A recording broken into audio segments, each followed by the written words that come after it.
બીજેપીનું ventilator એટલે આમ આદમી party, બીજેપીનો supporter એટલે આમ આદમી પાર્ટી, બીજેપીનું ગલુડિયું એટલે આમ આદમી પાર્ટી. ગુજરાતના એકે એક આમ આદમી પાર્ટીના આગેવાનોને મારે કહેવું છે કે વાત વાતમાં બરાડા પાડો છો, વિરોધ કરો છો, પોલીસ સ્ટેશનમાં જઈને ન કરવાના ધંધા કરો છો, બધું જ બોલ બોલ બોલ બોલ કરો છો. આજે રાઘવ ચઢ્ઢાજીએ જે નિવેદન આપ્યું એના માટે તમારું શું કહેવું છે? આ પ્રશ્ન એક એક ગુજરાતીનો છે. સાથે સાથે મારે એ કહેવું છે કે સ્થાનિક સ્વરાજ્યની ચૂંટણી માટે ગુજરાતમાં મત માંગવા જાવ ને એ પહેલા રાઘવ ચઢ્ઢાના નિવેદન વિશે સ્પષ્ટતા કરો.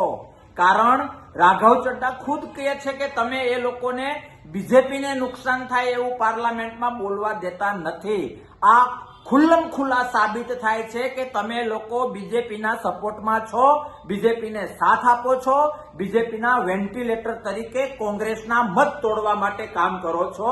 આવું લોકશાહીના દુશ્મનો પણ ન કરે જે કામ તમે આમ આદમી પાર્ટી વાળા કરી રહ્યા છો. રાઘવ ચઢ્ઢા ખાલી માત્ર રાજ્યસભાના સાંસદ નથી, એ આમ આદમી પાર્ટી એટલે કે ભાજપનું વેન્ટિલેટર, એની રાષ્ટ્રીય કોર કમિટી જે 4-5 મુખ્ય નિર્ણય લેનારાઓ છે એમાંના છે. મતલબ મુખ્ય ટાયરમાં પંચર પડ્યું છે. રાઘવજી ખુદ એમના મુખે કહે છે કે મારા ઉપર એક બોર્ડર લગાવવામાં આવે છે, મને પાર્લામેન્ટમાં બોલવાની પાર્ટી તરફથી મનાય છે ને એટલે એમને હટાવવામાં આવ્યા. આ બાબતે આ તમારા વડીલશ્રીએ જે કંઈ કહ્યું અને એના માટે તમારી પાર્ટીએ ભાજપને બચાવવા માટે જે કંઈ કર્યું એનો જવાબ આપવો એ રાજકીય રીતે ગુજરાતના એકે એક આમ આદમી પાર્ટીના આગેવાનનો ધર્મ છે. એ નિભાવવો. બોલો શા માટે આવું થયું? એક એક ગુજરાતીને કહો કે કઈ રીતે ડાયરેક્ટ ઇનડાયરેક્ટ તમે ભાજપને મદદ કરવા જઈ રહ્યા છે.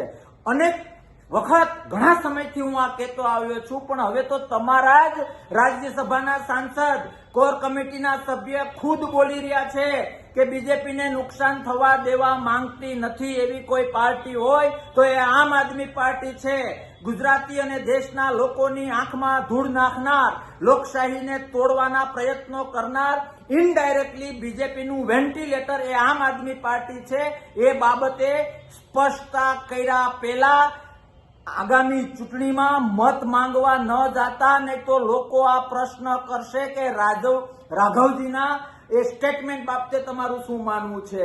આપના પોતાના પ્લેટફોર્મ લલકારને લાઈક કરો, ફોલો કરો, સબસ્ક્રાઇબ કરો અને શેર કરો.